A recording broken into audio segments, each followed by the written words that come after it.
ఏళ్ళు చేస్తూ ఉంటున్నారు. అలా చేసి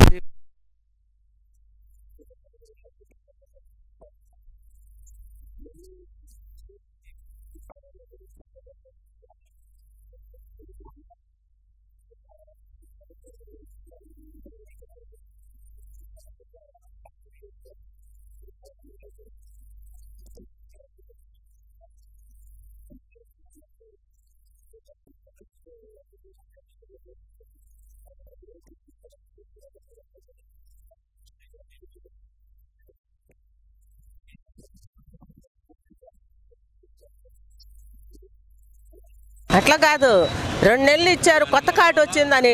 3వ నెలలో రేషన్ లేదని చెప్పారు. సంవత్సరం మాకు లేనిది మాకెవరు పట్టించుకుంటారు, ఎవరు ఇస్తారయ్యా? అదేంటంటే ఆన్లైన్లోకి పోండి, అది పోండి అంటున్నారు.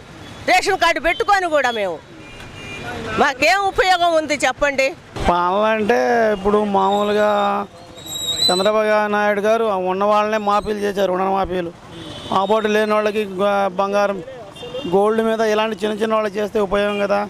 ఏనేం చేయలేదు. ఆయన వచ్చి ఆ గోల్డ్ రుణమాఫీలు చేస్తే బాగుంటుంది చిన్నవాళ్ళకి పెద్దవాళ్ళకి అందరికీ. నెక్స్ట్ సీఎంగా వచ్చేసి మనకు చంద్రబాబు నాయుడు గారిని బెస్ట్గానే ఉంటుంది. కానీ కాకుంటే ఇప్పుడు ప్రజలు ఎక్కువగా వ్యవసాయం మీద ఆధారపడి ఉంది కాబట్టి వ్యవసాయానికి ఏది బెస్ట్గా ఉంటుంది అంటే ప్రాజెక్టులు కట్టాలి. ప్రాజెక్టులు కడితే కానీ వ్యవసాయం బాగుంటుంది.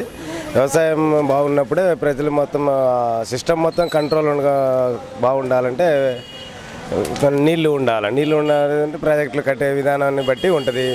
ప్రాజెక్టులు ఎప్పుడైతే కట్టి చేతికిస్తే అందరికీ ఉపాధి ఉంటుంది. ఉపాధి పని అనేది కూడా ఇది కొంతవరకు మేలుంది. ఇది రైతునే ఇబ్బంది పెడుతుంది ఎక్కువ.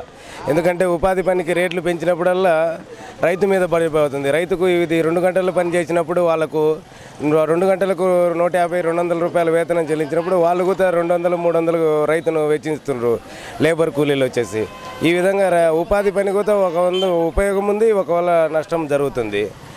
ప్రతి దానికి అన్ని రకాలుగా ఇబ్బంది పడిపోతుంది ఉపాధి పని వల్ల. కానీ దీనికి అమ్మటి మొత్తానికి సమస్య కారణము పరిష్కారం కావాలంటే జలయజ్ఞం పేరుతోటి మొత్తం అన్ని ప్రాజెక్టులు కంటిన్యూగా ఇబ్బంది లేకుండా చేసేసాడు అనుకో, ప్రజలకు ఎటువంటి సమస్య అనేది లేకుండా వెళ్ళిపోతుంది సార్.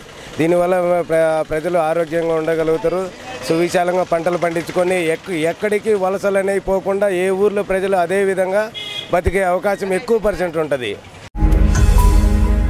ఈ వీడియో గనుక మీకు నచ్చినట్లయితే లైక్ చేయండి, షేర్ చేయండి.